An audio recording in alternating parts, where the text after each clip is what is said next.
აი, დავიწყოთ. ამომას უთქე ხოლმე, არის რამდენი წლისა ვარ?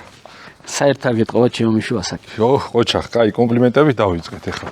ეხლა ორლადოსთან ხარ და ცოტა ზომიერად.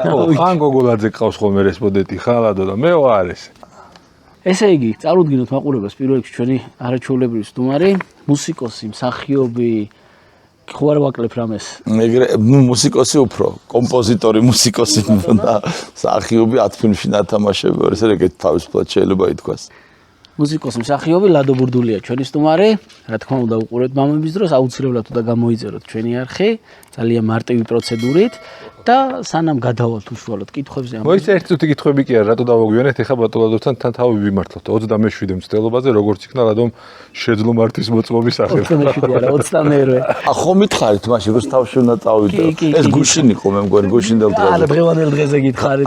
დღევანდელზე. არა, გუშინდელზე მართალი ხართ. მე მახსოვდა რომ გუშინ უნდა მქონოდა გამოცდა და ორშაბათს რო ვემზადებოდი, მე უყურებ ხრისტის ემზადებოდი და ხვალ კი არა, ზე გვაქო და ხო და დღეს მე ღირსა. რომ ავირებ ეს მოწონა. მართლა 22 არ იყო, მეორე მცდელობა იყო და გილოცა ვაგერ, მაგრამ როგორც ვიცი ძალიან რთულია პასუხების გაცემა. ანუ არა, ქალაქი ჩავაბარე უკვე. პასუხები ჩავარებული მქონდა და ქალაქი ჩავაბარე. მძღოლობა ალბათ ხო? მძღოლობა, კი და უკვე მართვის მოწმობიანი ხარ. მადლობა დიდი. მადლობა კიდე ჩვენ მეგობრებს. თან ახალი მეგობარი ყავს და მაგით დავიწყოთ ახალი მეგობრი. ბატონო, სპორტული მედიცინის ასოციაცია, ექიმები, არაჩვეულებრივი ხალხი, რომლებიც ჩვენ სპორტსმენებთან მუშაობენ, ოლიმპიურ ნაკრებთან, არაოლიმპიურ სპორტის სახეობებთან და გვერდში უდგანან ყველა ტურნირზე, ყველა შეჯიბრზე, აი ეს არის ფსიქოლოგიური რეაბილიტაცია, ტრავმატოლოგები, ყველანაირი რეაბილიტაციას და ის შედეგები რაც აგვაქვს და რითაც ყველაზე მეტად ვამაყობთ და მე ვფიქრობ, რომ დღეს სპორტში ყველაზე მაგარი წარმატებები გვაქვს, არის ამ ხალხის ძალიან დიდი დამსახურება და ძალიან დიდი მადლობა მათ. კიდე მეორე მეგობარი ყავს. სუთი ფაუერი, ქართული ჩურჩხელა ძაფის გარეშე ვაღონთ.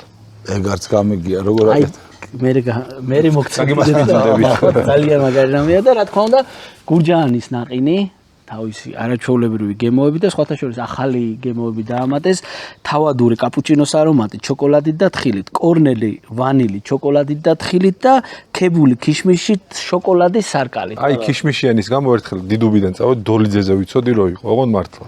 ჯერა, იმიტომ რომ მე მუხიანში ერთგან ვიცი სადაც არის, სულ აქვთ ყოველთვის და ჩემი შვილები ეს ქიშმიშიანი უყვართ.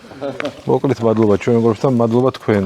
იმიტომ რომ ერთი სული მქონა ახლოს მენახეთ, იმიტომ რომ ძალიან პატივსაცემი ადამიანი ხართ და დიდი მადლობა. იყავით ჩემთვის ყოველთვის. დიდი მადლობა. და კიდე მინდა მადლობა უთხრა, აი სულ მაგას აღნიშნა, რომ ესეთი პატარა ქვეყანა ვარ და ოლიმპიადაზე ამხელა მიღწევები რო გვაქვს და ამდენი ოქროს მედლები და ჩვენზე ამხელათი უზარმაზარი ქვეყნები ამის იმას და აი როგორი ცოტანი ვართ, მაგრამ ერთ ამას წინათ რაღაც იტალი რომში მქონდა ინტერვიუ და იქაც აღნიშნე მე რომ ერთი ქართველი უდრის 100 ქართველს. ეხლა ძველად არავინ არ იცოდა საქართველოს შესახებ დასავლეთ დღეს ყველა სპორტში ყველგან ისეთი წარმატებებს აღწევს ქართველები რომ არ ვიცი რა. ცნობადობა ძალიან მაგრა გაზარდეს სპორტმა და კულტურამ. და ახალგაზრდებშიც რამხელა мотиваცია, როცა უყურებ, რომ ადამიანმა სპორტით ამდენი შეძლო, ფინანსურადაც ძლიერად არის, წარმატებულია, ცნობადია და ახალგაზრდას უკვე мотиваცია უჩნდება, რომ ცხოვრების ჯანსაღწეს გავყოს. ნამდვილად, მე მაგის მომხრე ვიყავი ყოველთვის. კი ბატონო. დავიწყოთ მოდი, კითხვები და მოდი მართვის მოწმობა ხო ვახსენეთ და ეგ პერიოდი როგორ რამდენი წლის იყავით მართვის მოწმობა რო ეგა და მაშინ როგორ ხდებოდა ეგ? აი, მაშინ მახსოვს 70 ლარი გადავიხადე სახში მომიტანეს. ოღონდ ამას თუ იტყვით, შეიძლება დავხსნე და არა, მაშინ ეგრე იყო და მე მგონი არავისთვის არ იქნება ეგ დასაკვირი. აი, მაგი ნახდათ მახსოვს რომ 2 ცალი ავიღე, ჩემი მეუღლის ის პირველი მეუღლე რომ ყავდა და ჩემთვის და 70 ლარი დაგვიჯდა თითო. და მოგვიტანეს სახში ჩარტყული, დარტყული. მაგრამ მართლა იცოდით. კი, როგორ არ ვატარებ მანქანას რაღაც დონეზე კი. მაგრამ უფრო მოტოციკლებზე ვარ, ეხლა გადასული. აუ, შორიდან რო უყურებ მოტოციკლებს აი გვიждდები, მაგრამ არ ვждარ ვარ და ვერ დავждდები, მე მგონი ისე მეშინია რატომღაც. მეც მქონდა ეგ შიშები, მაგრამ მე ორჯერ სერიოზულ ავარიაში მოვყევი, მე გამიქრა. სადაშორის გზურაბ კახაბრიშვილი ჩავწერეთ და საინტერესო რამე თქვა რომ იაპონელებმა მასწავლეს რომ შიშ ბადებს ადამიანი თვითონ და შიში უნდა გააქრო არ არსებობს შიში შენ თვითონ თუ არ დაბადე არ არსებობსო და საინტერესო ფილოსოფიაა ის ბერძნებსაც აქვთ ეგ რომ შავი ლაქის პრინციპი რაც უფრო გაურბიხარ და არ ყვეთავ შენ შიში ეს უფრო იზრდება და უფრო წინ ხდება და უფრო დგუნავს ამიტომ უნდა გაიარო ბატონო ლადო მამების დრო ქვია ჩვენ გადაცემას და ბუნებრივია საუბარი ძირითადად მამაზე, მამაშვილობაზე და მამის როლზეა. მოდი დავიწყებ პირდაპირ ამ კითხვით, როგორი მამა იყო გუჯა ბურდული? ჩემთვის კაცრი მამა იყო და ალბათ მაგიტო გამოვედი კაცი. იმიტომ რომ ძალიან დიდი მოთხოვნა ქონდა უნდა დავმორჩილებულიყავი პრინციპში იმ წესებს, რომელსაც ახლა მე მაგალითად ჩემ შვილებს მაგას ვერ უკეთებ.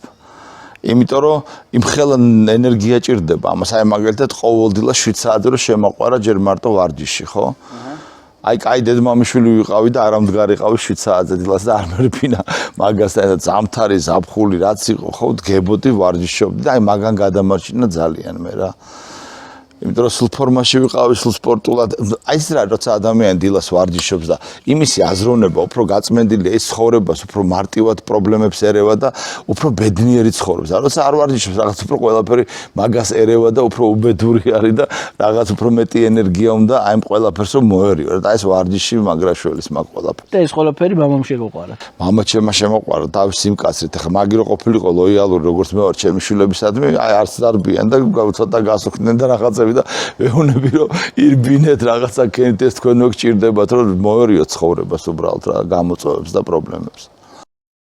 რა მერჩევა თუ მოგახსოვთ მამისგან? მასწავლი და სამი რაღაცის სიყვარულს მასწავლი და ძირითადად რა. მართლა მოყვარდა და მეც მართლა მიყვარს ჩემი სამშობლოს სიყვარულს მასწავლი და უფლის სიყვარულს მასწავლი და ჯანმრთელი ცხოვრების სიყვარულს მასწავლიდა და მეტი რა უნდა ესწავლებინა. იცით რა აი ამას აუცილებლად ჭირდება ძლიერი ადამიანი რომ არ გიშვებდეს იქეთკენ რა აი ამ მიმართულებით რომ მთელი ჩემი ახალგაზრდობა ბავშვობა ის იყო რომ კაი დედმამიშვილი ვიყავი და არ დამეჯერებინა მამა ჩემისთვის რომ აი ამას ზალათი ვაკეთებდი ხანის მაგრამ სწორედ ამან გადამარჩინა რაღაც დონეზე იცით რას ვფიქრობ ძალით ხო მაგრამ პატივისცემაც თუ არა გაქვს მამის მიმართ ადამიანს რაც არ უნდა ძალადობა იყოს და ძალდატანება იყოს ძალადობა არა მაგი კაი იყო იმიტომ რომ ბავშვებს ჭირდება ძალდატანება ხანდახან იმიტომ რომ ის თავისი ნები ძალიან სუსტია და ჩამოუყალიბებელი და შეიძლება უცებ ისეთი რაღაც აერჩიოს ცხოვრებაში, რამაც მე დაღუპოს საერთოდ ეს ბავშვი. ახლა როცა მამა ჩემის ნაირი გვერდზე გიდგას კურატორად თუ შეიძლება ასე ითქვას, მასწავლებლად უკვე იქ ხაიები ჩათვალე რომ ის არის განულებული არის კი. თქვენ როგორი ურთიერთობა გქონდათ? იყავით მკაცრი თუ მამაჩემთან? არა, შვილებთან. აი მაგია ჩემი უბედურება რომ ძალიან ეს არ ლოიალური და ყველაფერზე კაი შვილო შენ როგორც გინდა და არ შეიძლება აი მაგას მივხვდი რომ მამაჩემმა ჩემში რამხელა ენერგია ჩადო თურმე და რამხელა სიყვარული ყოფილა ეს რომ აი ასე იბრძოლა რომ მე აი ეს ვარჯიში შემყარებოდა და ეს დანარჩენი რაღაც პრიორიტეტები ცხოვრებაში ჩემი ქვეყნის სიყვარულისადმი უფლის სიყვარულისადმი ეგრე გამომეკვეთა ერთგან წავიკითხე ამბობთ ასეთ რაღაცას რომ ჩემი ორიენტაციის და სწორი ორიენტაციის კომპასი იყო მამაჩემი ეს ზუსტად მაგი ვთქვი. თქვენ თუ ხართ თქვენი შვილების ორიენტაციის კომპასი და ზოგადად აი როგორ ვასწავლოთ შვილებს სწორი ფასეულობები? იცით რა არის აი სულ დასაწყისში რომ აირია ეს ქვეყანა და რომ საბჭოთა კავშირი დაინგრა და არავინ არ ვიცოდით ხო რაღაცა ეს ახალი ცხოვრება რა არის და ახალი გამოწვევები რა არის და როგორი უნდა ვიყოთ ამ ახალი ცხოვრების წინაშე არ დამიჯერებთ, მაგრამ მე ჩემით ვიპოვე რომ რა არის ადამიანში უფლისაგან და ეს აი არა ხა არც მაშინ 90-იან წლებში ბევრმა კიდე არ გავხურდები, ხა მოკლედ ჩამყალიდები. ხო, და მივხვდი რომ ეს არის შენი სინდისი რა. და ეს შენი სინდისი რასაც კარნახობს, ხო და აი ეხა ჩემ შვილებს მე ერთ რაღაცას ვასწავლი რომ ნებისმიერი გადაწყვეტილების დროს უნდა წარმოიდგინოთ სამი რაღაცა. როცა წყვიტავ, რომ დაადგინო ეს გადაწყვეტილება სწორი არის თუ არ არის სწორი. ეს არის უფალი მოეწონებოდა ეს შენი გადაწყვეტილება თუ არა. მშობლებს მოეწონებოდა შენი და შენ სამშობლოს ეს მოეწონებოდა თუ არა. აი ეს სამი რაღაცა. შეიძლება ხა ესენი ჩემნაირად მეამბოხეები გაიზარდონ და ყველაფერს ეჭიდაონ და ყველაფერს ეჭხუბენ, მაგრამ სწორედ ასეთი მეამბოხე ადამიანების ხარჯზე არის, რომ ეს ტრადიციები და ყველაფერი აპდეიტს აკეთებენ და ახლებურად აყვარებენ საზოგადოებას თავის თავს. აი ტრადიციას მე ბავშვობაში ამასაც ძველად ვამბობდი, მონახალხი არ ჭირდება რა. ჭირდება შეყვარებული ხალხი ჭირდება და მეგობარი ხალხი ჭირდება და აი მე სულ ამას ხედავდი რომ ძირითადად იყვნენ მონები და ეს მკლავდა მე რა და უნდა იყოს ტრადიცია ახლა მე რო სუფრაზე მაგალითად მამა ჩემი მე მთხოვდა რომ მოდიო რა დალიო ესე გემრიელად წავდა ესე გემრიელად ლაპარაკობ რომ იმიტომ რომ ეს მე სხვა გზებით ვიპოვე სიტყვები და ეს ჩემი რაღაცეები და არა მონური ტრადიციული აი ესე ამბობენ მაშინ მეც ესე უნდა ვთქვა ესე აკეთებენ რაღაც თვის დასმის სრული რო აღარა აქ ადამიანს შაბლონი ფრაზები ხო რაღაც ხო და ძალიან უყვარდა მე რომ თამადა დამნიშნავდა და მილიონს იგიჟეს რო ვიტყო დავრა მაგარი არის თუ ყველა ელოდება რომ რაღაც ახალი საინტერესო რაღაცა ისეთი იყოს რაც ეხება ადამიანებს და არა და რეალურად სუფრაც ხო ეგ არის იმპროვიზაცია სიახლე და არა დაშტამპული ერთი და იგივე ფრაზები კი რა ნახდოთ ეგრე არის ხო მოკლედ ასეა აი ეს მეამბოხეობა რო ახსენეთ ბატონ ლადო როგორ შეხვდა მამამ თქვენ უფრო განცდით შეხვდა და შევეცოდა, იმიტომ რომ იცოდა რომ ამებს რო ვაკეთებდი რა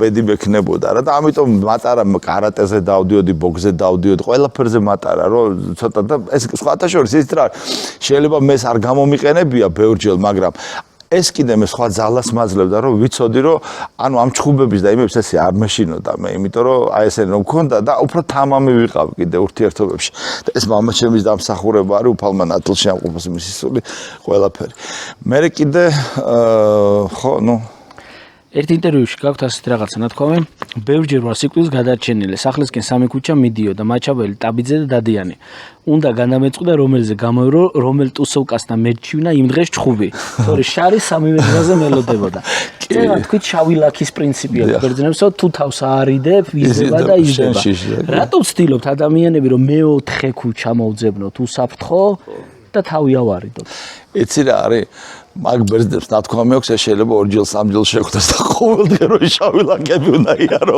ეგ უკვე ცოტა სხვა თემა არის რა ხო და გეკითხები შენ თავს რომ შაბათკვი რა არის ამ იმაში ახალ პროფკავშირები არ მუშაობენ და არის ვენებენ ესეთი კავშირლაკებში ხო ცოტა რო ისე იყოს თავისუფლად რაღაც ჩვენც რო კონდეს დასვენების დღეები 2 წელი თუნდაც. სუჩხუბი იყო 90-იანებში. იცი რა იყო, აი მაგაზედაც ძალიან ისეთი ჩამოაყალიბე რომ სულჩხუბი არ იყო, მაგრამ ეს დაძაბულობა ხო იყო. აი ეს ხო იყო რომ ხო შენ იდექი ამ იმის წინაშე რომ შეიძლება ჩხუბი მოხდეს რა. აი ხვდებით ხო რისი თქმა უნდა შეიძლება ბევრჯერ არ მომხდარა, მაგრამ აი როგორ გაევლიდი ამ ბირჟას აჩქარებული ნაბიჯით, ნელი ნაბიჯით, ამ ნაბიჯებიდანაც წვავდნენ. გამხურებელი იყავი და ზადნის მიმცემით ხო ხვდები რისი თქმა მინდა რა. აი ყველაფრით რა აბსოლუტურად და ახლა აი რომ მიდიხარ ქუჩაში და 50 კაცი ჩასხული ესე გიყურებს და გაყოლებს თვალს ბოლომდე ხა არ არის ასე ამონო ხო? და იცი რომ შეგიძლია ნებისმიერ დროს ვიღაცამ რაღაცა თქვას და უნდა მეც ამ ზადნებს ვერ ვაძლევდი ბავშვობაში და ეს იყო ტრაგედია. ჩემ უფროსი ვაჟი მყავს ახლა 2 დღის წინ გახდა 14 წლის და ჯერ არ ქონია ეგეთი ჭუბის ამბავი და ყოველთვის მეშინია რომ წარმოვიდგენ ჩემი რეაქციის როგორ რეაქცია მექნება. მამას როგორ რეაქცია ქონა ხოლმე თქვენ ასეთ? აუ ერთხელ ისეთი ნაცემი მივედი სახში რომ ვერ მისნა რომ ვინახავ რომ შემეკითხა.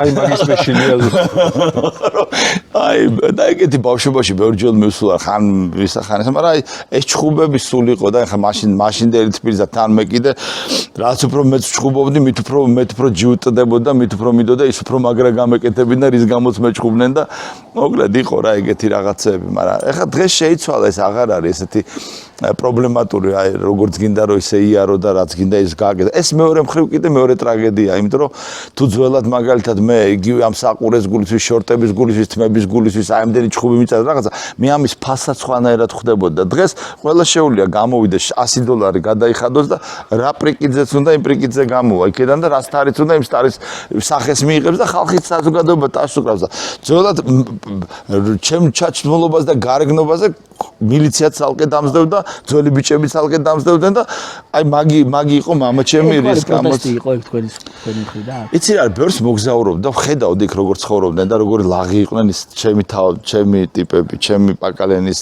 თაობის ადამიანები და მომწონდა რა და იმ ხალხს რო ვეცნობოდი, ხო ისინი ჩემთვის უფრო ახლოს იყვნენ და თბილისში ვინც მეგობრები მყავდა რა. თავისი გულახდილობით, უბრალოებით და მომეწონა ეს რა, რომ ეს აი ხა ჩვენი საზოგადოება ხო მაგრა გაიწმინდა ამ ბოლო წლებში. არ ვიცი თქვენ გახსოვთ თუ არა 80-იან წლებში სულ პირფერობა იყო. 3-4 ადამიანი ცხოვრობდა ერთ ტიპში რა. იმან უნდა იცოდა ამასთან როგორ ელაპარაკა, იმასთან ან თავისას კი არ ლაპარაკობდა, რომ გადარჩენილიყო რა. და ეს თავისუფლება ეხლა უფრო მეტი არის ხარისხის თვალსაზრისით საზოგადოებაში ქართულში, ვიდრე 80-იან და 90-იან წლებში იყო საქართველოში. სოციალურ ქსელებს მოხარებელი ხართ ბატონო?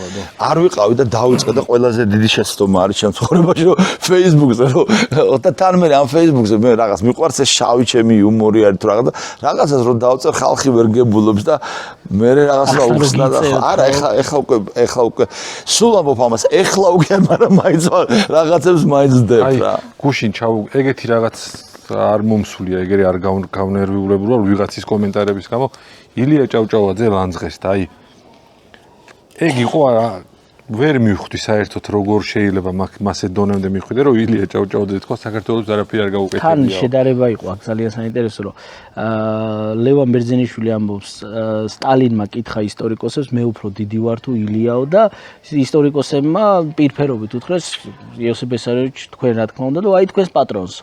და ამას ყვება ლევან ბერძენიშვილი და მე ამბობს რომ ილიასნაირ დიდი საქართველოს ისტორიაში არავინ ყოლია და მეც ვეთანხმები. და კომენტარებში იყო ხალხი ილანძღებოდა რომ სტალინმა რო გააკეთა იმის ნახევარი არ გაუკეთებია ილიას და სტალინი რო იყო ილია ვინ იქნება მაგასთან და ბოლოს იქამდეც მივიდნენ რომ ილიამ რა გაუკეთა. იცით რა არის მე საერთოდ ესე ხვდები როცა დიდ ადამიანებს აგინებენ პატარა ადამიანები ამით უნდათ რომ თავის შინაარსი თავის ცხოვრებას შინაარსი და ფუნქცია მიცეთ რომ აი რაღაცა პოზიცია უკავიათ და ან მაგალითად სულ რო წუწუნებენ და სულ ამბობენ რომ აუ რა ცუდია და არაფერი მაგათი მოსაწონი რო არის ამათ რაღაც ხას უსვამენ რომ ისინი უფრო მეტი ზღირსნი არიან, იმათ უფრო მეტი ეკუთვნით, ისინი უფრო განსხვავებულები არიან და აი ეს რაღაც პოზა საზოგადოებაში ქართულში ყოველთვის მაღიზიანებდა და მაღიზიანებს რა. როგორ არის საქმე? აი როგორ უნდა იყოს და მოკლედ რომ ისე ნახერა მშვენიერი დღე არის, ნახერა მაგარი ამიდია რაღაცა გენცოცხალი ხარ, ნება გაქვს, გაანძრიე ხელი და გამოასწორე თუ არ მოგწონს რაღაცა ხო? აუ ვიცი ხო მე ცოტა აუ და კიდე ერთი რაღაც მინდა ვთქვა რა. სახელი და გვარი არ ვიცი იმ ბიჭის რაღაც ძალიან საინტერესო საქართველოს ისტორიას ძალიან საინტერესო ისტორიებს ყვება ხოლმე ამბებს. ხმა აქვს საოცარი, კარგად აკეთებს მოკლედ სიუჟეტი კარგად აქვს შეკრული, მოყოლის მანერა აქვს საოცარი. ძალიან სიმპათიური ტიპია და უბრალოდ საყურე უკეთია რა. კომენტარებში შეხედო. ხო და როგორ შეძელით არ ვიცი ეგ როგორ გადაიტანეთ ეგ ამბავი. ეს თან 80-იან წლების ისტორია აქვს შემსაყურებს და უფრო დამსახურებულია ვიდრე მაგათი. მე რო ვთქვი სახში მამაჩემა რომ შემომიბღვირა, მივიქ დამთავრდა, მე აღარ ვიხსენებია ეგ ამბავი. ხო, მამაჩემთანაც ჰქონდა რაღაც პრობლემები ამ საყურეზე, მაგრამ მე მამაჩემმა თქვა რომ ალბათო შენო იმიტომ გაიკეთე რაღაც ფილმშიო ციგანს რო თამაშობდა საყურე ეკეთა რა. ხო და არა, იცი რა არის?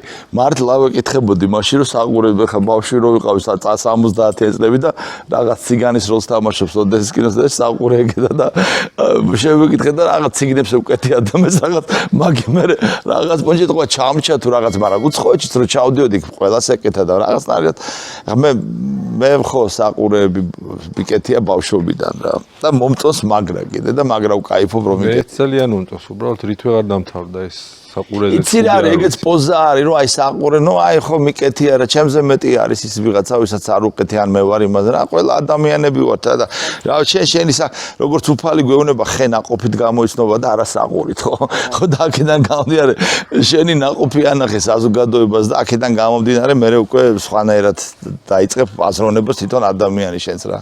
აი მამას ეკეთა საყურე ფილმში და მამამ თქვაო ესეთ რაღაცა თქვით და ისე რომ უყურებდით მამას სცენაზე ან ეკრანზე როგორ აღიქვავდით იმ გმირად აღიქვავდით თუ მამად? იცი რა არის აი რა ფილმებიც არ მაქვს მამაჩემის ნანახი ყველაში თვითონ თავის თამაშობს უბრალოდ რაღაც დონეზე შედის როლში. ხო შედის როლში მაგრამ აი ყველა როლები რაც მაქვს ბეღურების გადაფრენიდან დაწყებული დავით აღმაშენებლამდე დამთავრებული ყველაში თავის თამაშობს უბრალოდ რა. აი მე რაც დავინახე როგორც ნუ უბრალოდ იმ რაღაცის ფორმის ქვეშ თავისი თავია. სული მამა ჩემის არის ყველგან. აუ როგორი იყო აი პირად ურთიერთობაში ყოველდღიურობაში? ხუ იუმორი თუ უყვარდა მკაცრი იყო ხოლმე ის ჩვეულებრივი ურთიერთობა. ის არის რა ქვია არ უყვარდა ეს რაღაცა ზედმეტი რაღაცები, გატლარწული რაღაცები რა და მაგისტრად დიდი მადლობა რომ ეს სნობური რაღაცები არა მაქვს და რაღაცები და ბუნებრივი უბრალო ურთიერთობების მომხრე ვიყავით ძალიანად ჩვენ სახლში. დედაჩემიც ეგეთი ადამიანი იყო და მამაჩემიც და რა ვიცი იუმორიც იყო, ისეც იყო, ესეც იყო, ყველაფერი იყო რა. ოჯახი საერთოდ ეგ არის რომ ყველაფერი არის ოჯახი. როგორი იყო პირველი მომენტი, როცა მამამ თქვენი მუსიკა მოისმინა? მაგრა გაუსწორდა. მიხვდა რომ მეომარის მუსიკა იყო. რა მუსიკა იყო? რეცეპტი. ხოდა მითხრა რომ სამაგარი მაგრა დამარტყაო რა მაგრა სხვა რაღაცა მოდის რა შენი მუსიკიდან ხა მაგი მაინც მღეროდა რომანსებს და რაღაცებს და იმდრონით საქართველოს ხა მე რო ჩემი სიმღერა ვიმღერე ნაცემი სახეები და დაგლეჯილი გზები და ამ ქალაქს ომს უცხადებ და რაღაცებს 84 წლებში ვერ გაიგონჯა მე რომ მოისმინა მითხრა რომ მაგარი არისო რაღაც პონჩი რა და თქვენთვის ალბათ ძალიან მნიშვნელოვანი იქნებოდა მამის ეგ შეფასება კი რა თქმა უნდა ყველაზე დიდი შეფასებელი ჩემ დაჟე მე რაღაც პერიოდის შემდეგ ინტერვიუს რომ მივცედი პირველი მამაჩემს ურეკავდი რომ როგორი იყო მეთქი აი ამ კომპასის მიხედვით და მე უნებოდა კაი იყო და ცუდი იყო ძირითადად ბოლოში ყველა რომ ხა მეც ხვდები რომ ყველა ადამიანი ხვდებით იცით რა აი სად შევცდით სად არა ეს არავინ არ მოიტყვილოს რა რომ ვერ ხვდებით რა თუ შენ აი ამ უფალს გულში ეკითხები უფალი და აი რაღაცა ხო ხვდებით რომ ჩამოთვალე მშობლებს წარმოიდგენ მოეწონებოდათ ეს თუ არა შენ სამშობლოს შენს უფალს წარმოიდგენ მოეწონება აი ყოველთვის გეტყვის ის გულში რაღაცა რომ აი აქ შეცდი შენ თუნდაც ამას ხვდები უბრალოდ ჩვენ ზარმაცები ვარ და ეს კითხვებს ამ კითხვებს ესე არ ვაღრმავებთ ამ ყველაფერს და კიდევ ერთი არ გვიყვარს შეცდომების აღიარება მე ჩემგან მე მიყვარს იმიტომ რომ აი შეცდომა თუ ვერ დაინახე რომ შეცდომა შენ ვერასდროს ვერ გაიზრდები შენ ვერასდროს ვერ დაინახავ სიმართლეს სწორი გზა საითკენ არის და ამიტომ ეს შეცდომა ძალიან მნიშვნელოვანი რაღაც არის და იმიტომაც არის რომ უფალი გვეუბნება რომ ცოდვილებისთვის არის მოსული ხო და არა მართლებისთვის ხო და აქედან გამომდინარე შენ თუ შენ ცოდვას ვერ ხვდები და შენ შეცდომას ვერ ხვდები მაშინ უკვე ყველაფერს მნიშვნელობა ეკარგება შენთვის ხო მაგრამ შენ თუ ყოფილხარ ყველაფერი რა მაშინ ხო ნუ ეგ არის რა საქართველოში ხო ეგ არის რომ აი ყველას ევასება რომ იცის და ყველაზე საშიში ხალხი ეგეთი არის ყველაფერი რო იციან და ყველაფერის რო სწორად აკეთებენ რო გონიათ რა მისახსენა მეღურების გადაფრენა და თამაში ყვარცად მოდი ვარიღავ გავხალისდეთ ცოტა ასეთი თამაში გვაქვს ბატონო ლადო ფრაზობანა დავარ ოკეი ცნობილი ფილმებიდან გეტყვით ფრაზებს იქიდან გამომდინარე რომ ის მაგაში ისეთი სუსტი ვარ უი რა კაია მაშინ კაი ხიარულობა ეგ მოუგო ყველა სტუმარი გუგებს ყველა თამაშს სხვადასხვა თამაშები მაშინ მე მორჩა ერთ-ერთი საყვარი მამაჩემი საყვარელი ფრაზაც იყო ხოლმე მალი არის ხარ ბიჭო თავიდან ვეხვდებოდი მეთქი რა მე რო უყურე კი მივხვდი და საოცარი ფილმია ყველაზე აი ესეთი პანკ და ხულიგანი ფილმი და აი ესეთი მეამბოხე ფილმი მაგი არის ჩემთვის საქართველოში რაც გადაღებულა ოლგა ბაბლუანი ჩავწერეთ და მაგ ფილმზე მოგვიყვა ისტორია რომ თავიდან თაროზე იდო და მე გორბაჩოვს და მის მეუღლეს უნახავთ და ეს როგორ დოს თაროზეო და სასტრაფოდ გამოუშვითო და ძალიან დიდი ტირაჟით გავრცელდა მაგის გამოც რო გაგულანძღეს მაგის გამო ოლგა გალანძღეს რა იციო შენო სადიდო და ვინ კრძალავდა ვუყურეო და როგორ აკრძალავდა არა იდო მეც მახსოვს იმიტომ რომ მაგი ფილმი დასრულდა 78 წელს და მე 80 წელი აწერია და მე კიდე როდის გამოუშვეს ღმერთმა ეს დებიუტი იყო კინოსტუდია საქართველოში რეჟისორები რომ ამთავრებდნენ დებიუტი იყო ეგეთი სტუდია სადაც გოდერ ჩოხელსაც და თემურ ბაბლანს ყველა რეჟისორს დამთავრებულს აკეთებდნენ ამ კინოსტუდია დებიუტში ეგ არ ვიცი იქ აი რო წაიკითხავთ იქ წერია კინოსტუდია დებიუტი უნდა ეწეროს კი მაგარი ფილმი არის მართლა დაიწყე შაბიავნის ახალი პარტია მოიტანეს არ გჭირდება მაგრამ აიც ეს ხა მაგი რო არ ვიცოდი ლურჯი მთები კი ბატონო ერთით ნოვი კარგი მეორე არის ესეთი ვასის დასის კრას მე შენ გასწავლე ჭკუას ხა ეგეც რო არ ვიცოდი სირცხვილი არის რაც გინახავს ვეღარ კი ბატონო შემდეგი კაცი დანწუწკამფეც დაამსგავსე და ახლა კითხულობ თვითონ კი ქედანი ვიდგუღუნებ მე არ ვიცი ეგ აჰა ორით ერთი სიყვარული ყველას უნდა არ ვიცი სამწუხაროდ თქვენი დასაწუნებელი ვინაა თქვენ გოუცრელი ჭადით გამოზრდილებო ეგეც არ ვიცი. უდიპლომო სასიძოში. აუდიტოლისაც 2-2. ეს მომწონს და მე რომ მოკვდები, ჩემი შვილები შიბლეტებს გამხდიან, გაყიდიან და ვოლგას იყიდიან. ეგეც არ ვიცი. არჩეულებრივი გამოფენა ის ბატონი ბონარო იმაზე მივა.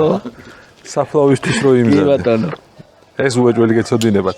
ღამე არის მთვარიანი, თოვლიანი, ბებია იყო და ილარი. სამი ბომბი. შემდეგი, ჩემი კანტორის ხალხი მოდის და კაი რამე დაუკარეთ.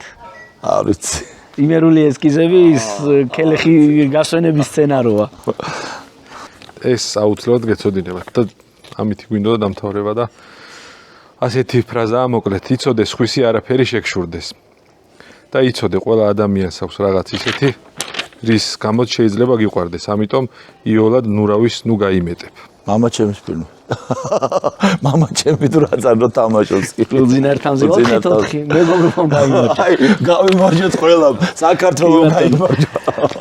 ლუძინართამზესთან მივედით და სანამ ლუძინართამზეზე გადავალთ, რინდარი რომ თუ გიმღერიათ ერთად თქვენ და მამას. ერთხელ გვამღერა რაღაცა გადაცემა იყო თბილისური თბილი ოჯახები თუ რაღაცა ჯაჯანიძეს მიყავდა და მოვიდნენ სახში და მამა ჩემმა მთხოვა რომ იმღერეო და მეც ვიმღერე ჩემი დიშულთან ერთად და მამა სამივე ვიმღერეთ რაღაცა ფილმი არ მაგრამ საერთოდ ისე არა ძიმე ფილმია ჩემთვის და რაღაც რამდარი და რაღაცა მე ვერ გამომივიდა მაგის სიმღერა მაგრამ როგორც მამა ჩემი მღერა ბატონი გუჯა ღიღინებდა ხოლმე კი ეგ თვითონ მელოდია თუ რაღაცა ეგ ბაბუაჩემისგან გაკეთა თემურ ბაბლუანმა მე მუსიკა დაადო თუ ტექსტი და არ ვიცი ეგ როგორ მოხდა მაგრამ აი მამაჩემა მოყვა მამამისის ისტორია რა და მე რაღაცა ეს ერთობლივად რაღაც ეგ სიმღერა გამოვიდა როგორც ვიცი მე მე მახსოვს ბატონი გუჯას ინტერვიუდან რაღაც წავიღინეო ბაბლუანმა მოისმინა და მოიტანა ის ხო რაღაცები საერთო ჯამში რაღაც მაგარი გამოვიდა მოკლედ რა ჩამოსული არის ჩემი ქალიშვილი თავის მეუღლესთან ერთად და შვილიშვილები ჩემი აი ეგენი მოვიდნენ ეხლა რომ მოვიდნენ ძალიან კი როგორი ბაბუა ლადო ბურდული არ ვიცი ბურდულები ბაბუას ეძახით თუ პაპას პაპას ეძახიან თურმე კი როგორი პაპაა ლადო ბურდული ჯიგარი პაპა თიმოგბერტოვანი თუ სახელით საერთოდ ჩუმად არიან გერმანული მეუღლე ყავს და ჩუმად არიან საერთოდ რაღაც ქართული ესმით მაგრამ არ მცემენ ხმას პატარები არიან ჩვენ მაშინ მოდი ისე უძინართამზეზე გავაგრძელოთ ავიცი არსებობს საქართველოში ადამიანი ვისაც ეს ფილმი არ უნახავს ფრაზები არის სპონი არ არის ზეპირად ვიცოდი ჩემ ბავშვობაში სულ ყველა აი მე თვითონ მახსოვს აი პროცესი გადაღების 90-იანი წლები უბედურება იქიდან კიდე იქ ვინც თამაშობენ თითქმის ყველა ხულიგანი იყო მე მგონი ეს ეს ბავშვები და ისე რაღაც თავისი შექმნეს რაღაცები გაახურეს რაღაცები ხდებოდა არ ვიცი იცით როგორი ფილმი არის აი ჩემთვის აი ის ხალხი მართლა გედი ხალხი იყო რა ნუ აი როგორ აგეს აი მართლა რეალური რაღაცები ხდება იქ რა ეს არ არის რომ რაღაცები მათმა ითამაშეს იმ ფილმშიც როგორებიც არიან აი ესეთ რაღაცა დაფიქსდნენ ხა თავაროლები რამოდენიმე თავაროლის გარდა ის თვითონ აი მოძრაობა რაც არის იმაში და როგორი იყო აი გადაღების პროცესში ბატონი გუჯა მე არ ვიცი იცოდი თუ არა არა მე ეგეთ რა იმიტომ რომ მე მაგ პერიოდში ძალიან ისე ვიყავი რა ბევრს მოგზაურობდი და ძირითადად აი დასავლეთი ბერლინის ვცხოვრობდი მაგ პერიოდში რაღაცაში და რაღაც მოკლედ ისე ვიყავი ჩემი მუსიკიდან გამომდინარე რომ მე პრემიერაზეც არ ვიყავი მეგონი მოკლედ რაღაც არ ვიყავი აქეთკენ რა დღესაც კი ძალიან ბევრი ადამიანი ევროპაში რომ მიდის რჩება 90-იანებში როცა კატასტროფა ნაცრისფერი იყო ქვეყანა ქონდათ საშუალება დარჩენილიყავით გერმანიაში ახსენეთ კიდეც მაგრამ 92-ში ჩამოხვედით როცა ფრენა არ იყო ჩახვედით მოსკოვში და მოსკოვიდან წამოხვედით მატარებლით ანუ 9-და 9 ზღვა გადაიარაო შეიძლება ითქვას რომ ჩამოსულიყავით თბილისში მე მგონი როსტოვში ამერიკელი აგენტი ეგონეთ ხო? კი ხო რომ ვერ გაიგეს რომ საქართველოს რონახეს კიდე გიტარა მე მქონდა მართლა ნაჩუქარი გერმანულმა გოგო მაჩუქა დაბადების დღეზე ოქროსფერო გაანათა იმ გიტარამ მე საერთოდ ვერ ეს რადგან გაუბიცა უნდა ჩაიტანო და მართლა ისეთი გზა იყო საშინელი და რა მოკლედ რა ხო და ამ მეტნაკლებად აწყობილი ცხოვრებაზე და კარიერაზე თქვი თუ არით და ჩამოხვედით საქართველოში რატო იცით რა არის მე არ მიყვარს დეზერტირი ხალხი ბრძოლიდან რო გარბის პირველ რიგში ეგენი მე ვარ ჯარისკაცი და აი ჯარისკაცი თუ ბრძოლიდან გაიქცა უფალმა რახანა გამაჩინა ესე იგი აქ ვიყავი საჭირო ხო მე ჩემი შინაარსით ცხოვრებით ყველაფრით და მე კიდე როგორ უნდა იყო, კარგად როცა იცი რომ შენი ცოლშვილი აქ არის, დედმამა აქ არის, მეგობრები და იმათ უჭირს და ეხლა მე იქ ბედნიერი ვერ გავხდებოდი. ან ვერ დავწერდი მუსიკას იმაზე, რაზედაც წერ ერთგულებაზე, სიყვარულზე და შენთან გაქცეული ხარ და მიტოვებული გაქვს ყველაფერი. და რო არ ჩამოსულიყავი, ბევრი რამე არ მოხდებოდა, რაც დღეს უკვე სხვა დღეს ძალიან დაეხმარა თანამედროვე კულტურის განვითარებაში და იმ უამრავი საინტერესო ადამიანის შექმნაში, რომელიც ამ ყველაფრის შემდეგ შეიქმნა. რო არ ჩამოსულიყავი, არ შეიქმნებოდა ფაბრიკა, სადაც შეიქმნენ ისეთი ადამიანი, როგორც არის კაბუ, ზალიკო, ხეცურიანი, ქეთათო, რა ვიცი, უამრავი ნიკა წერეთელი, ჟორჟიკა, რა უამრავი ადამიანები.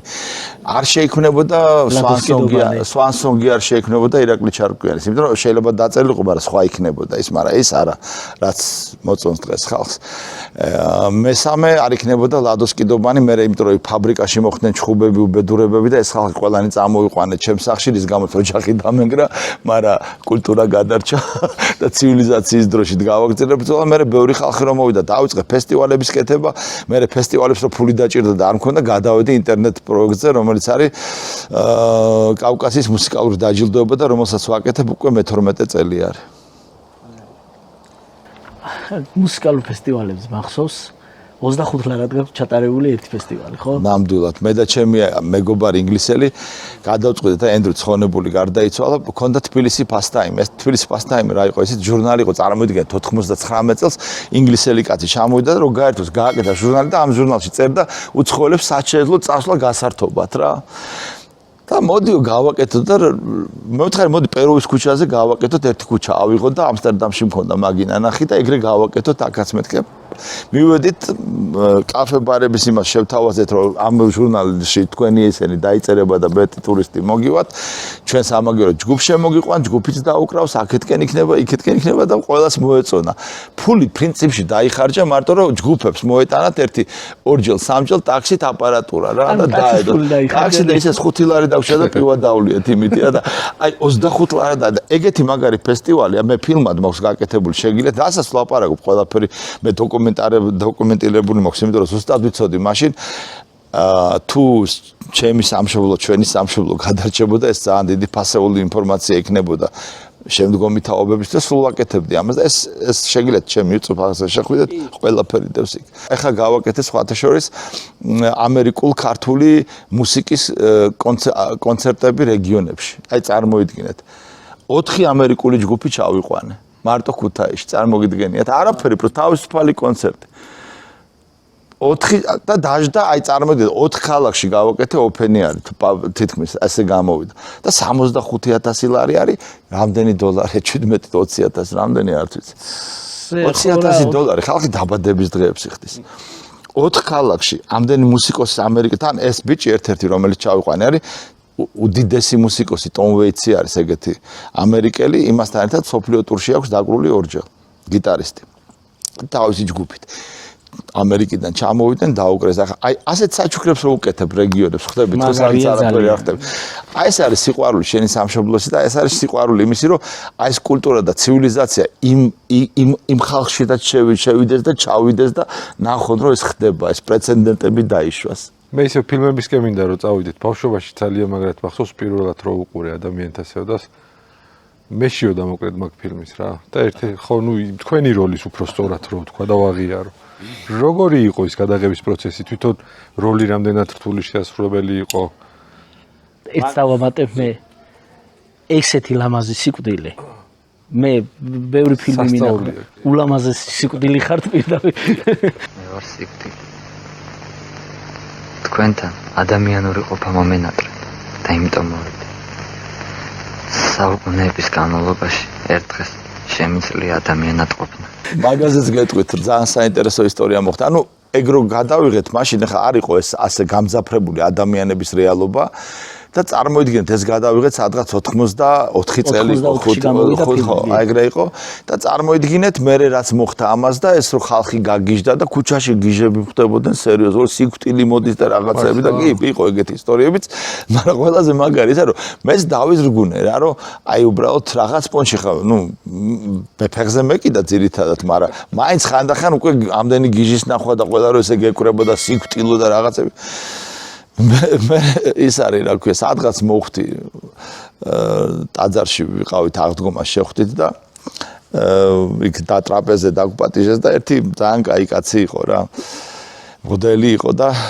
უთხარ რომ აი ესე ასე მეთქი რა რომ აი ესე მეთქი აი ესე ალბათ ეს თუ ცოდო არის არ ვიცი მეთქი მაგრამ აი ესე მოხდა მეთქი რას ლაპარაკობო ეგ არის იმედის მომცემი სიკვდილი თამაშეო შენო მაგფილმში და ხალხო თუ რაღაცა კიდე იმედს აძლევო იქაც რომ სიკვდილი არც ისე საშიშია როგორც გონიათო რა და ეს ძალიან მაგარი ფრაზებია და აი ეს სიტყვები მითხრა თუ არა აი ეს რაღაცა გავიდა რაღაც ეს ნეგატიური ენერგია ჩემი ამ ფილმისადმი დამოკიდებულებაში. არც მქონია, მაგრამ მაინც ხო ხა 1000 კაცი რაღაცას რომ მეუბნება და ქუჩაში რო ხდებიან და რაღაც ისტორიები კიდე იყო, ხარ დავაწვრილმანებ ამ საკითხს, მაგრამ ძალიან გამიხარდა რომ ესეც სწორმა ადამიანმა სწორ ესეთი პასუხი გამცა.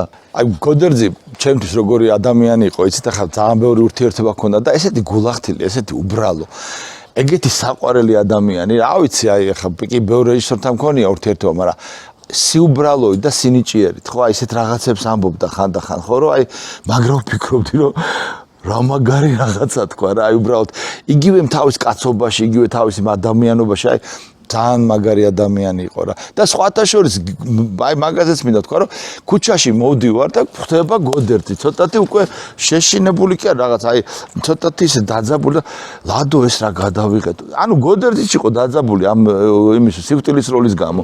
ხალხი მეკითხებაო და რამე ხო არ დაუშვითო რაღაც ესეთი ცოდები ხო კანონიკურად რელიგიურად რაღაც. მე ვთხარი გოდერძი, მე შენი იმედი მქონდა რომ შენ არ გეშინოდა და შენ თუ მაგ დღეში ხარო ამას რაღაც ესეთი ეჭვები შეგეპარა უკვე. აბა ხარ მე მაინც ბოლომდე როკეროლს მივაწექი და მე რა მოხდა, მაგრამ ისე გამიკვირდა თვითონ გოდერძიმაც აი ეს ქუჩაში რო შემხვდა და ეს რო შემეკითხა 90-იანი წლები იყო უკვე მაშინ რომ ლადო რაღაცაო და შენ რაღაც პრობლემები იყო თქვა კი მაქვს მაგრამ ეხლა ნუ მე ამას სერიოზულად არ უყურებ მეთქი რა აი წარმოიდგინეთ რა ისეთი უცნაური აი ეს ძალიან მნიშვნელოვანი რაღაცა იყო რომ გამიკვირდა მაგრამ შენ ქონია გინახავს ახალ გოდერძჩოხელი? მამა ჩემი საყვარელი მწერალი იყო. წიგნებს როგორც წესი მამა ჩემი მირჩევდა ხოლმე ქართულის მასწავლებელია და გოდერძჩოხელი და ვიცი რა როგორც კი რამე გამოვიდო და რამეს ჯერ თვითონ კითხულობდა და მე მემაძრავდა და სამწუხაროდ ვერ ავიხდი ნეოსთემა რომ ეს ახლოდან მაინც ჩოიდან მაინც დამენა. საშუალო სიმაღლის ადამიანი იყო გამხდარი, ძალიან წესიერი, ძალიან თბილი ადამიანური და ესეთი ცოტა გულჩათხრობილი კაცი იყო რა. ნუ როგორც ყველა არტისტი. გოდერძის ფილმებიდან ჩემთვის ერთ-ერთი გამორჩეულია აღდგომა საფლავის ქვები რო ლაპარაკობ. აუ აბა ის მე მინახავსო საფლავის ქვაზე ამოსული ყვავილიო მე ვინატრებდიო მაგასო იმის რო გეკითხა ის რაღაც ეგეთია გახსოვს? კი, აი საოცარი ფილმია. ჯერ მიგნებაა რომ საფლავები ლაპარაკობენ რა. და ადგილის დედა თუ რაღაცა არ არის ხო საერთოდ მაგარი რომ ცარიელ მიტოვებულ სახლებში ხალხი რო ლაპარაკობს ეს არა უმაგრესი უნიჭერესი ადამიანი იყო ძალიან მაგარი და მეგობარი არაჩვეულებრივი და ძალიან მაგარი ადამიანი იყო როკ-ენ-როლი და ეკლესია ხშირად გამიგია რომ ეკლესია თლად კომფორტულად ვერ არის როკთან სტიქაროსანი ხარ როგორ ათავსებთ ამ ორას მე რახან ყველაფერს მე თვითონ ვეცნობი და მე თვითონ სწავლობ და არ უჯერებ ირგვლივ არავის. აი ესეთი რაღაცა არის, რომ ბიბლიის ბოლო გვერდზე წერია ადიდე უფალი ფანდურით, შანგით, რა ვიცი, სალამურით, რა ვიცი, როგორ წერია ხა ის ინსტრუმენტებით ანუ რა და უფალს რითი ადიდებ, რა მნიშვნელობა აქვს მაგას. თავარია რაზე მღერი ხარ და რაზე მღერი ხარ. და როკ-ენ-როლი ჩემთვის არის თავისუფლება კიდე. რავი ხა, ვისაც ეს თავისუფლება არ მოწონს, თავისაზე გაუმარჯოს.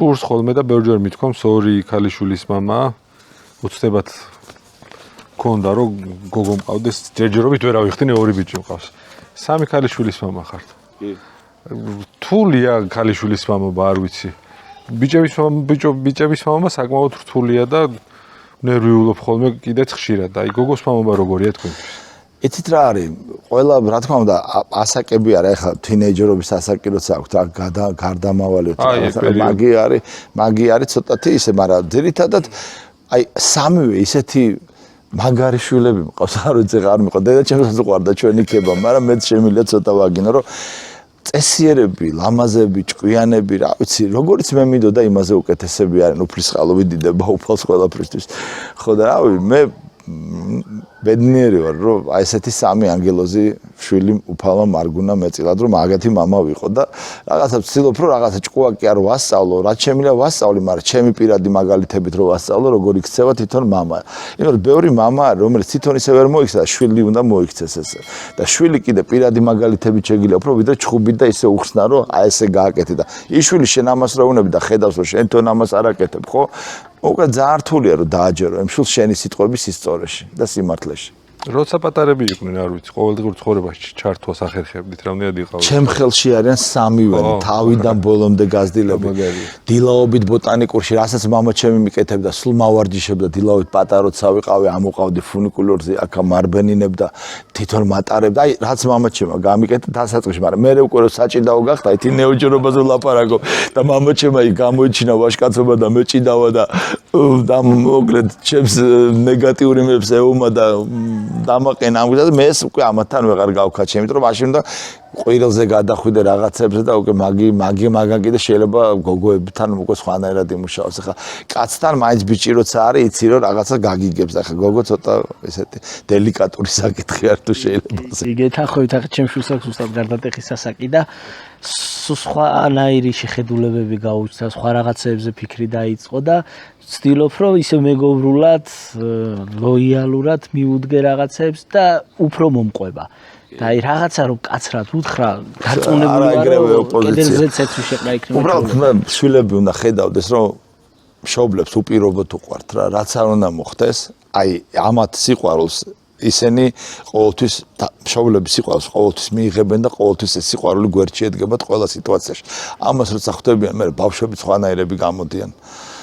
შიში უნდა გქონდეთ მშობლის. აი იცით რა არის, აი გენიალური ნათქვამი არის რა, აი უფალთანაც ახლა შიშის გარეშე რაღაც შიში მორიდების შიში უნდა იყოს და არა მონობის ამ შიშმა მონად არ უნდა გაქციოს. ამ შიშმა უნდა გაქციოს იმათ რომ მე როგორც ჩემებურად როგორც დავინახე ამ სიყვარულში უფლისადმი რომ უნდა იცოდე რა სიძლიერესთან და რამხელა რაღაცასთან გაქვს საქმე და აი ეს შიში მორიდებაში გადასული უნდა გქონდეს. ასევე არის ახლა შვილმსამაც უნდა იცოდეს რომ შენ უფრო ბევრად ძლიერი ხარ მაგრამ მორიდებაში უნდა გადაუვიდეს, რომ რაღაცა უფრო სიყვარული რო არ დაინგრეს რაღაც დონეზე და არ გადაიქცეს მონათფლობელ ურთიერთობაში. რაც ანგრევს ყველაფერს. ანგრევს აბსოლუტურად ყველაფერს, გეთახმებით. სიყვარულია მთავარი, გინდა არ გინდა, რაც არ უნდა ვთქვა. აი ახლა თვალები რო დახუჭოს ლადო ბურდულმან და გუჯას ხმა გაიხსენოს. რა ფრაზა გაახსენია? მალე არ ხარ ბიჭო. აუ რა კარგი იყო. აუ თამარული გუჯას ხვით რა კარგი იყო. აუ ძალიან მაგარი იყო. ერთ რამესაც წავიკითხავ რა. და მაინც იყო სამყარო მკაცრი, ჩაენარეკლა სივრცე ქარიშხალს და მიდიოდა უბრალო კაცი, რომელიც გავდა თავის თავს და ჩახკიოდა ხეობას ელამს გადარეული გრიგალი ავი, ჩამოიკაწრა გულმკერდი კლდემა დამთვარის ხიზზე დაიხშო თავი. ეს ლექსი ტარიერ ხარხილაურმა თქვა ბატონი გუჯა 75 წლის იუბილეზე. იყო გუჯა ბურდული კაცი, რომელიც გავდა თავის თავს? აი რაც უნდოდა რომ ყოფილიყო, აი ეგეთი იყო ყველასთან რა, პირდაპირ და უშუალო. მაგი მომწონდა მამა ჩემში. მე რომ კი ქონდა რაღაც მორიდების მომენტები ვიღაცეებთან, მაგრამ მაინც ის ტიპი რჩებოდა, იმ რაღაც უფროსი უმცროსი ეს მამა ჩემისგან ვისწავლე, რაც არა აქვს დღეს ახალგაზრდა თაობა სამწუხაროდ ბევრს. რა ეს რაღაც მორიდება, ეს რაღაცა უფროსი უმცროსი რაღაცის ქონდა, მაგრამ ეს არ ნიშნავდა, რომ ის რაღაცას თამაშობდა. ის უბრალოდ ზდილობის ფორმებში რო ჯდებოდა, თო სხვანაირი ხდებოდა. როცა გაბრაზდებოდა, სხვა ყველა ადამიანი ეგრე ვართ. არავინ არა ვართ სტაბილური ჩვენ ხასიათებში, მაგრამ თავარია რომ რასაც შენ ფიქრობ და რა შენი წამსი რაც არის, იმას მიყვე ბოლომდე, ხო? ბატონო ლადო, ასეთი რაღაც რუბრიკასავით გვაქვს მე და მიშოს გადაცემაში, რომ რატომ გავს ფიქრობთ, რომ ძალიან აკლია სიყვარული სოციალურ სივრცეს, მედიას, ზოგადად სიყვარულს ნაკლებს ლაპარაკობენ და გადავწყვეტთ, რომ ყველა გადაცემაში თითო რაღაც სიყვარულის ამბავი მოვყვეთ ცნობილი ადამიანის სიყვარულის ისტორიებიდან და თან ეს ყველაფერი გადავწყვეტთ, რომ ხელით დავწეროთ ხოლმე, იმიტომ რომ ყველანი გადასულები ვართ კომპიუტერზე და ხელით წერას გადავეჩვი. კომპიუტერზე ChatGPT-ზე. ChatGPT-ზე და მოკლედ ასეთ სიყვარულის ისტორია მაქვს. ვიქტორ ჰიუგოს სიყვარულის ისტორია მაქვს მომზადებული, რომელსაც ცოლ-შვილი ყავდა და ერთ დღეს 30 წლის ჰიუგო მივიდა სპექტაკლზე, სადაც ამის ნაწარმოები იდგმებოდა და ჟულიან დროე იყო ასე დროე ბოდიში იყო ასეთი მსახიობი, რომელმაც რაღაც მეორე ხარისხოვანი როლი ითამაშა იმის ჰიუგოს დაწერილ სპექტაკლში. რო დასრულდა მისულა ჰიუგო და უკითხავს რომ ასეთი პატარა როლი რატო ითამაშდა ასეთ მეორე ხარისხოვანი და ამ ქალბატონს მოეწონა ალბათ და თან იკეკლუცა და თან უთხრა რომ ჰიუგოს ნაწარმოებებში არ არსებობს პატარა როლიო. და სხვათა შორის მე სტანისლავსკის გაუმეორებია რაღაცებს გავს ციტირება და ძალიან მოეწონა ჰიუგოს ეს ქალბატონი და მოკლედ აქედან დაიწყო 30 წლის ჰიუგოს და არ იცოდა ეს რომ ჰიუგო იყო? როგორ არ იცოდა? და 26 წლის ჟულიანის სასიყვარულო ისტორია. პარალელურად ამას ოჯახი ყავდა, 5 შვილი ყავდა, მაგრამ ამ ქალთან გადაიშვა სიყვარულის ისტორიაში და თლად ბოლომდე კარგად ვერ უერთგულა ჰიუგო, მაგრამ ამ ქალს ჰქონდა საოცარი სიყვარული და აკეთებდა საოცარ რაღაცას. მიუხედავად იმისა, რომ ჰიუგო ამის წერილებს არ პასუხობდა, ყოველ დღე წერდა წერილებს და დღეს არსებობს 22,000 წერილი ამ ქალის დაწერილი, რომელიც ინახება ჰიუგოს მუზეუმში. უპასუხო წერილი, მაგრამ ინახება. პარალელურად ჰიუგოს ყველა ნივთი, რასაც კი ეს ამასთან ყოფნისას აიღებდა, ხელს მოკიდებდა, დახატავდა და წერდა, ინახავდა და ფაქტობრივად ჰიუგოს მუზეუმი გადაარჩინა ამ ქალმა. უიმედოდ ჰიუგოზე შეყვარებულა. თუმცა ჰიუგო ამასთან დროსთან მაგალითად ერთ-ერთი შეხვედრის დროს გაზეთი აიღო და წაიკითხა და გაზეთში გაიგო რომ თავის უფროსი ქალიშვილი გარდაიცვალა. ტრაგიკულად დაიღუპა, ნავი გადაყირავდა და ამ ქალთან იყო მაგ დროს და ყოველ შემთხვევისათვის დიდად არ უყვარდა, მაგრამ ამ ქალმა შეგვინარჩუნა ჰიუგოს ძალიან ბევრი რაღაცა ამ ქალის დამსახურება და სხვათა შორის 75 წლის ასაკში ეს ქალი რო გარდაიცვალა, ორ თვეში ჰიუგოც გარდაიცვალა. 22,000 წერილი და 22,000 წერილი დაუწერა ჰიუგოს. ასეთი იყო დღევანდელი სიყვარულის ისტორია. კი, მაგარი არის. შტამბეშტავი არის. წერილები და მიგიწერიათ შეყვარებული. მე მაქვს შენახული შეყვარებულების წერილები, მაგრამ მე რომ ახლა მათმა შეინახეს თუ არა არ ვიცი, მაგრამ მე თვითონ მაქვს მოწერილები, მაქვს შენახულები მაქვს. ძირითადად სულცხოველები არიან. ამერიკელები, ფრანგები და გერმანელები. მამაჩემ ერთხელ თქვა, სადღეგრძელო ლოცვასავით არისო, ყველას თავისი ლოცვა აქვს. ლოცვა, რომელიც სულიდან ამოდის. თვითონ გუჯამ როგორი ლოცვა იცოდა? ყოველ დილას ლოცულობდა და ტაძარში დადიოდა არაფერს არაცდა. მე ცოტათი ისეთი ვარ.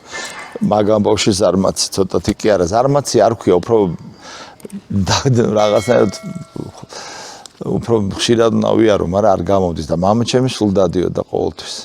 არაცდენ და არაფერს და ძალიან ესე ერთგულად იდგა სამსახურის, უფლის სამსახურში და ლოცულობდა. ყველაფერზე ლოცულობდა. სასაფლაოზე გაივლიდა ლოცულობდა, ტაძართან გაივლიდა ლოცულობდა, რაღაცას დაინახავდა ლოცულობდა. ეს ძალიან კაი. მეც ვისწავლე მაგი და მეც ესე ვიქცევი. მოტოციკლებზე რო ვზივარ, სულ ლოცულობ მე. იმიტომ ყველა დრო რო არ დავკარგო და სისულელებზე რო არ ვიფიქრო. ბატონო, რამდენჯერ მიახსენეთ თავისუფლება? მით უმეტეს ახალგაზრდობაში ეს თავისუფლებისკენ სწრაფვა ბუნებრივიც არის. თუმცა რაღაცნაირად მგონია, რომ თავისუფლება ზოგჯერ ბევრს არ ესმის ისე როგორც არის. შვილებს როგორ ასწავლეთ, ან როგორ ვასწავლოთ, რას ნიშნავს თავისუფლება რა? აი ზუსტად მაგით რას ნიშნავს თავისუფლება? მაგაზე დავფიქრდი ამას წინათ. რატო ხდის მარხვა ადამიანს თავისუფალს და ნარკოტიკები, ვისაც გონია, რომ თავისუფლებას მოაქვს, ხდის დამოკიდებულს მათზე. წარმოიდგინეთ, აი, როცა ადამიანი მარხულობს, ის ამბობს რაღაცებზე ვარს, ხო? და ხდება თავისუფალი.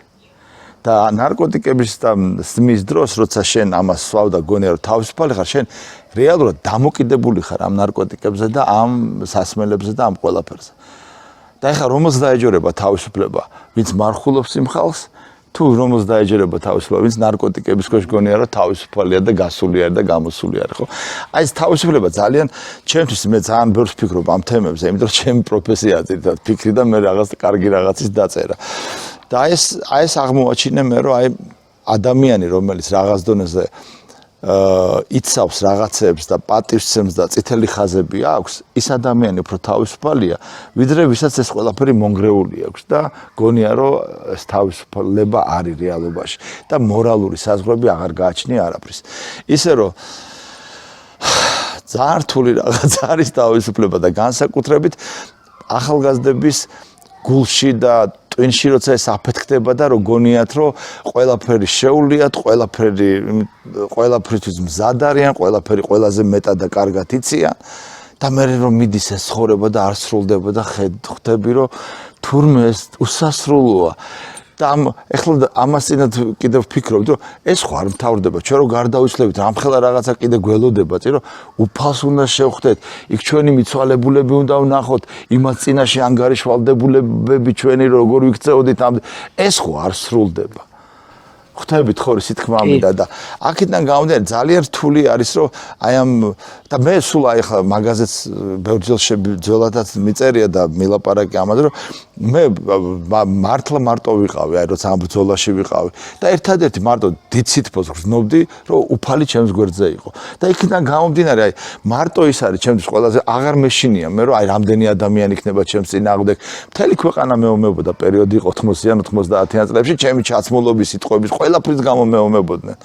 რამდენმა ადამიანმა დამკარგა რაღა ვიღაც ტიპებმა საერთოდ მეგობრობაზე ვარ თქვენ რაღაც, მაგრამ მე ფეხზე მეკიდა, იმიტომ რომ მე არ შეიძლება წარმოუდგენელი ადამიანმა მარტო ეს გააკეთოს თუ რაღაცა მადლი და თუ რაღაცა ენერგია არ ფარველობს ამ ადამიანს. გამორიცხული არის ეს რა.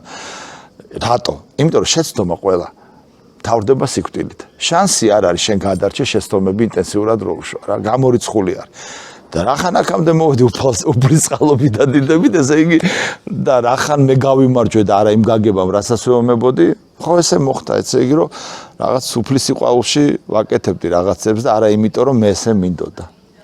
არის რაიმე კონკრეტული მომენტი მამასთან ურთიერთობის, რომელიც აი ძალიან მძაფრად გახსენდებათ. იმდენჯერ გვიჩხუბია, რომ აი მაგა თქვენ რა გონიათ რომ ესე იყო მარტო სულ ჩხუბობდით რაღაცებზე მე რომ გავიზარდე მე მივხვდი რომ რაღაცები იქ აღარ ვეთანხმებოდი ესე იყო ისე იყო მე თვითონ მაგრამ ერთადერთი მამაჩემს რაც ჰქონდა მაგარი ის მშვენივრად ხდებოდა იმას მე მართალი ვიყავი თუ მტყვანი აი როცა ჩემს იმაებში მე ამბო ხურხასიათებში და რა თქმა უნდა სიყვარულის ეგ შენ მე იმას ვეჩხუბები ვინც მიყვარს ვინც არ მიყვარს იმას რატო უნდა ვეჩხუბო აი ჩემი დრო და ენერგია რა სადაც ჩხუბია ეხაც სიყვარულია მე ასე ვფიქრობ მე აი ჩემ შვილებთანაც და იმასთანაც რომ მაქვს ეს რაღაც ურთიერთობები და ხანდახან რაღაცა შეიძლება ცოტა ის იმიტომ რომ განვიცდი ამას იმიტომ რომ ისინიც თუ რაღაცას მეუნებიან მე ისინიც განიცდიან რაღაცას და მე იცით რა ამ ჩხუბსაც ქონია ორი მხარე თეთრი და შავი ერთი არის ადამიანი გეჩხუბება რომ გაგანადგუროს და მეორე არის ადამიანი გეჩხუბება რომ გადაგარჩინოს. და აქედან გამომდინარე ხა ჩხუბსაც თავის ისე მე და მამა ჩემი ჩხუბი იყო ის რომ გადავერჩინე იმ კაცს და მე რაღაცა ჩემი დამემტკიცა და ეს სიყვარული იყო ამისი ფუნდამენტი და არა სიძულვილი და ზიზღი ხვდებით ხო ეს თქმა აქედან გამომდინარე ჩხუბსაც როგორც თავისუფლებას აქვს ორი მხარე. არა ეხლა ზუსტად ეს ვიფიქრო ჩხუბი არ მინდა რომ ჩემი შვილი ესე ბრმად ყველაფერში თავს მიქნევდეს რა. მირჩევნია მე ჩხუბოს და რაღაცა თავისი ხო რა. მაგალითად ვიღაცა იდიოტმა რაღაცა გითხრა ხო ნუ გაიცინებ რა გახვალ ხა და ვიღაც შენიანმა და რაღაცა ეთქვი რომ ბიჭო რაღაცა იმიტომ რომ ეს ხო ხტებით არა ეს ორნაირი ფორმა აქვს ამას რა სიყვარულის და სიძულვილის იმ ჩხუბშიც რა მე მგონი სამყაროში არ არსებობს დედმამიშვილი ვინც არ ჩხუბობს გამორიცხული არის როგორი იყო ბატონი κουჯას რეაქცია როცა წვები ჩხუბობდით აი სხვათა შორის მამა ჩემთან მარტო ბოლოში მოგვიწია მე და ჩემს ძმას რაღაცებზე ისე ძირითადად ბაკურა ჩემ ხელში გაზრდილი არის და ჩემთან როცა იზრდებოდა ბაკურე მამაჩემ მთხოვა რომ ხულიგანი გამოდისო რა და გადაარჩინო რა შენი ძმაო შენს იმაზე დააკრავინო ჯგუფშიო ბას-გიტარაზე მე ვთხარი მამა ირაკლი ჩარკვიანოს მაშინ მთხოვა რომ შენთან დაუკრავო კლავიშებზე და მე ვთხარი აი რა მოდი გავაკეთოთ შენი რაღაცა და გავაკეთეთ ეს სვანსონგი დღემდე საქართველოს მაგ ალბომით ამაყობს მოკლედ ხო და აი ეს ბაკურა წამოვიყვანე და შევაქნევინე თავისი ჯგუფი და ბაკურას ჯგუფიც რა მაგარი არის ხო აი სადაც რასაც ხელი მოვკიდე ყველაფერი მაგარია სვანსონგი მაგარია ბაკურას ალბომები მაგარია დავეხმარებოდი რა დავეხმარე რა ეს შეექმნა და მე ამათმა კიდე თავისი რაღაცები თავისი მიმდევრები თავისი აზროვნების ხალხი რამდენი გააჩინა კიდე ხო ის რომ საიდანაც არ უნდა დაიწყოთ ამ თავისუფლების იმაზე საუბარი მოხვალთ ჩემთან ხო და დავასაჩუქროთ აგერ ჩემო თავისუფლება საჩუქრებით ლადო საყვარელი ჩურჩხელა რა ქვია იმის პროცეულის ნახეთ ძალიან საინტერესო მე შოკოლადებით არის გაკეთებული ძალიან საინტერესო პროდუქტია კი დაჭრილია პატარა კუბებად ქართულია რაც ყველაზე მთავარია და ჩურჩხელა პრინციპში სხვანაირი ვერ იქნება არის შოკოლადის ბროწეულის ტრადიციული და არის ძაფის გარეშე და ზაფის გარშე ძალიან მაგარი. ალბათ დებენ ესე ხო? ანუ პატარ-პატარა კუბიკებია. არა მე ვთქვი ესე გრძლად რაღაცაზე ასხავენა ფორმაში. ფორმაში ჩამოისხმევა რა თქმა უნდა. რა ძაფი თუ არა ჭერებს. კი, ფორმაში. ეკოლოგიურად სუფთა გემრიელი სასარგებლო პროდუქტი შოკოლადისაც არის, შოკოლადის ჭურჭხელაც არის და შაქრის გარეშე. ძალიან მაგარი არის, დიდი მადლობა. მე მგონი რომ მოგეწონებათ და სულ ვაფრთხილებ. მე უკვე თქვენთან ურთიერთობა ესე მომეწონა რომ შოკოლადით რა ქვია ჭურჭხელას მომეწონა პრობლემა. თორე ლადო შეგიჭამთ გადავდებ შორს. გავიდეთ ნელ-ნელა მიშო ბოლოსკენ. დავეთით. აუ ძალიან ბედნიერი ვარ, არ ვიცი, აი ეს ბავშვობის დროინდელ პატივსაცემ ადამიანებს რომ ასე ხვდები, რომ თქვა ლადომ რომ დავთანხმდაო, აუ ისე გამიხარდა და დიდი მადლობა პირიქით თქვენ რომ ჯერ მე უნდა მეთქვა დიდი მადლობა მას ვიზავ. ხო, არა, თქვენ რომ მობრძანდით და გაინტერესებთ ჩემი აზრი, ეს რა ცოტა არის, ეს ძალიან მნიშვნელოვანია ჩემთვის. ერთსაც კითხავთ რა. პატარაობაში, პატარა ასაკში მშობლები და მამა რო რჩევას გვაძლევს, გონია რომ აუ დიდია და რაღაც გონია. რამე რჩევათ ყოფილა ისეთი, რომელიც აი ახლა დასრულ ასაკში მიხვდით, რომ აი მაშინ თურმე როგორ სიმართლეს მეუბნება. მაგას შენ ვერასდროს ვერ ვიხდები, რას გეუბნებოდნენ შენი მშობლები, სანამ შენ თვითონ არ გახდები მშობელი. ნო, კი, და აი რომ გახდები მშობელი და მე რასაც მამა შენ და დედა შენი გეუბნებოდა და შენ არ უჯერებ და გეგონა რომ რაღაცა ის იყო, მივხვდები რომ იგივენაირად შენ ვყვები იგივეს და იგივეს ფიქრობენ შენზე შენი შვილის ეს რაღაცა დაჟიდი პროგრამა არის ჩაშვებული მამაშვილურ ურთიერთობებში სანამ შენ თვითონ მამა არ გახდები მამა შენი რას გეუბნებოდა ვარიანტი არ არის რომ გაიგო რა როგორ მახსოვს დედა შე გახდები მშობელი და ნახავ მერეო და აი 100%-იანი სიტყვებია კი არის მე მეუბნები ჩემს შვილებს მაგრამ კი ეგრია ნამდვილად ძალიან დიდი მადლობა. მადლობა პირველ რიგში თქვენ ასეთი არაჩვეულებრივი მასპინძლობისთვის და აი ესეთი კარგი ისტორიებისთვის, ამებისთვის. მადლობა ჩვენს მეგობრებს. დავიწყოთ. სუთი პაუერი. სუთი პაუერს და არაჩვეულებრივი ჭურჭხელებით. ნამდვილად დიდი მადლობა საჩუქრისთვის. საქართველოს სპორტული მედიცინის ასოციაციას დიდი მადლობა ამდენი ოლიმპიელის და ჩემპიონისთვის. კი ბატონო, მართლა თან ყველაზე მაგარი არის, რომ სულ ახალგაზრდები არიან და თან ანუ ხას რატო უსვამ ახალგაზრდებს ასაკოვან ადამიანებს კი არ ვაყენებ შეიძლება უბრალოდ ვიცი რომ ნელ-ნელა სულ სწავლობენ, ვითარდებიან. აი ზუსტად თქვენ აი ახლა რომ ხედავენ, რამდენი ადამიანია რომ ზის და ხედავენ რომ აი აგერ იმაში UFC-ში გაიმარჯვეს, აგერ სელფებზე რაღაცები და ჩვეულებრივი ბიჭები, ჩვეულებრივი ოჯახებიდან გამოსული ჩვეულებრივი ბიჭები და რამდენ ადამიანს мотиваციას უჩენს რომ იგივე გზას დაადგეს და ყოჩახ მართლა მაგარი ბრავო მადლობა გმირებს რომლებიც გვერდში უდგანან ჩვენ სპორტსმენებს ვისგანაც შედეგებით ვიღებთ სიხარულს რომ იქ დროული რეაბილიტაცია ჩაუტარონ მიხედონ უმკურნალონ და ჩვენ გაგვახანონ შედეგებით და გურჯაანის ნაყინი თავისი გურჯაანის ნაყინოთ გავრცელეთ ქსელი გავრცელეთ ძალიან დიდი მადლობა ასეთი ახალი ნაყინები და გემრიელი გემოები აქვს თავადური კაპუჩინოს არომატით შოკოლადით ასევე კორნელი ვანილი შოკოლადით და ეს მომწონს ძალიან ქიშმიში შოკოლადის სარკალი აქედან რომ მივიდივართ ვეძებთ და ვყიდულობთ მოკლედ ძალიან დიდი მადლობა მაყურებელს რა თქმა უნდა რომ გვიყურა და გამოიწერა ჩვენი არხი აუცილებლად ნამდვილად გამოსაწერი არხი არის საინტერესო ადამიანები ბრძანდებით საინტერესო კითხვები და მეტი რა ძალიან დიდი მადლობა პირიქით მადლობა თქვენ დიდი მადლობა თქვენ მოსმენისთვის